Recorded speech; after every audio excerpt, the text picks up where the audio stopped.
Belly and Conrad's softest future moments. The house at Cousin's Beach had changed over the years. The paint had faded a little under the salt air. The porch steps creaked louder than they used to. Wildflowers now grew beside the mailbox because Belly had once scattered seeds there on a windy afternoon, laughing as Conrad insisted none of them would survive. They did. Just like them.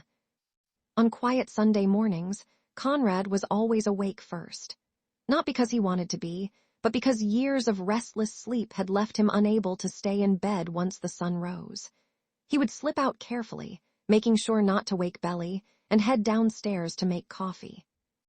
He still made it too strong. Belly complained every single time. Yet she always drank it anyway. One morning, she wandered into the kitchen wearing one of his oversized sweatshirts, her hair tangled from sleep. "You know," she mumbled, wrapping her arms around his waist, "you're still terrible at making coffee." Conrad smiled without turning around. "You still drink it." "That's because I love you." He paused. Even after all these years, those words still caught him off guard. He leaned back into her embrace. "I love you too." It wasn't dramatic. There were no fireworks. Just sunlight spilling across the kitchen floor, and the quiet certainty that they had finally become each other's safest place.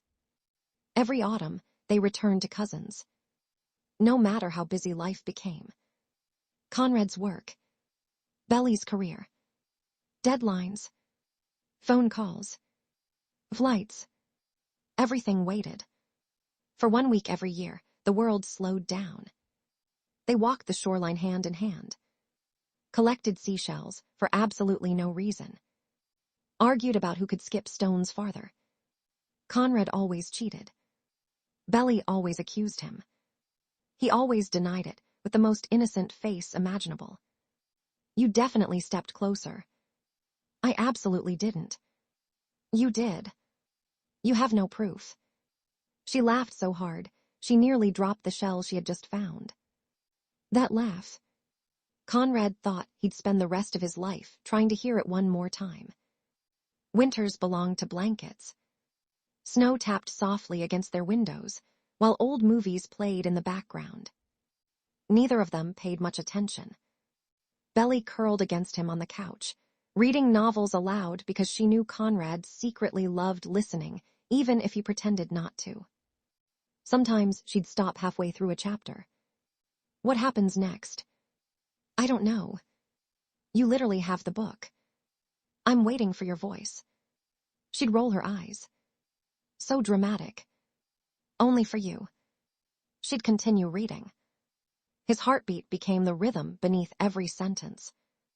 One rainy afternoon, Belly discovered an old cardboard box in the attic.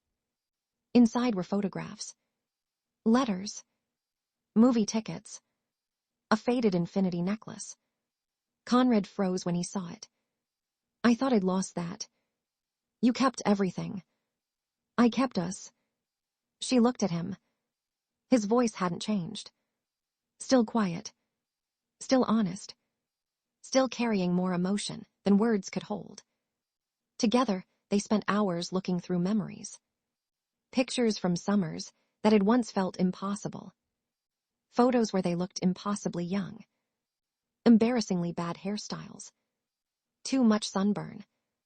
Too many smiles. "I can't believe we survived all that." Conrad reached for her hand. "I can't believe I almost lost you." She squeezed his fingers. "But you didn't."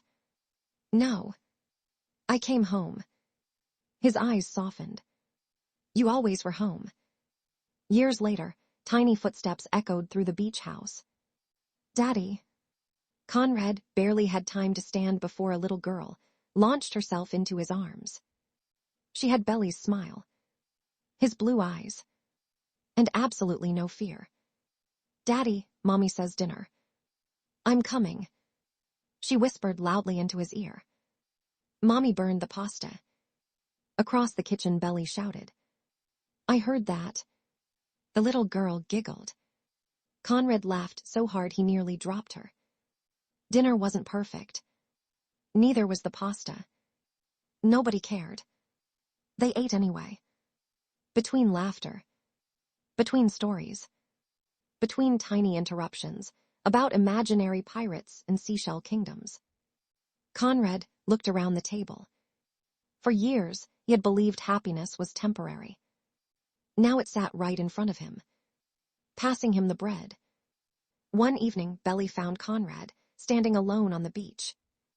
The ocean stretched endlessly before him. You disappeared. I just needed a minute. She rested her head against his shoulder. What are you thinking about? My mom. She nodded. I wish she could see this. Belly smiled through watery eyes. I think she can. The wind carried the waves gently toward shore. Conrad closed his eyes. For the first time in a long time, remembering didn't hurt quite as much. Because now, every memory had somewhere to belong. Here. With Belly. With their family. With the future they had built together. On their 20th wedding anniversary, Belly surprised him with a picnic on the beach. Nothing extravagant. Just sandwiches. Fresh strawberries. A blanket. And the ocean. Conrad looked around. That's it. She laughed. You're impossible. I was expecting balloons. I specifically didn't bring balloons. Good. You hate balloons. I know. So why ask? I wanted to hear you laugh. She reached across the blanket and brushed the gray beginning to appear in his hair. We're getting older. We are. You okay with that? He looked at her for a long moment. Growing older had once terrified him. Now it felt like a privilege. As long as I get older with you. She kissed him. Slowly. Like she had all the time in the world. Maybe they did. Sometimes love wasn't found in grand speeches. It lived in warmed coffee mugs waiting by the sink. In remembering how the other person liked their pancakes. In holding hands during grocery shopping. In late-night drives with no destination. In quiet apologies. In louder forgiveness. In choosing each other every single day. That became Belly and Conrad's greatest love story. Not the summer they first fell in love. Not the years they spent apart. Not even the day they finally married. It was every ordinary day afterward. Every morning, they woke beside one another. Every sunset watched from the porch. Every whispered, I'm here. Every answered, I know. Because forever, they learned, wasn't made from extraordinary moments. It was stitched together by thousands of gentle ones. And at the end of every day, when the waves whispered against the shore outside their bedroom window, Conrad would reach for Belly's hand beneath the blankets. Without opening her eyes, she'd lace her fingers through his. Neither of them needed to say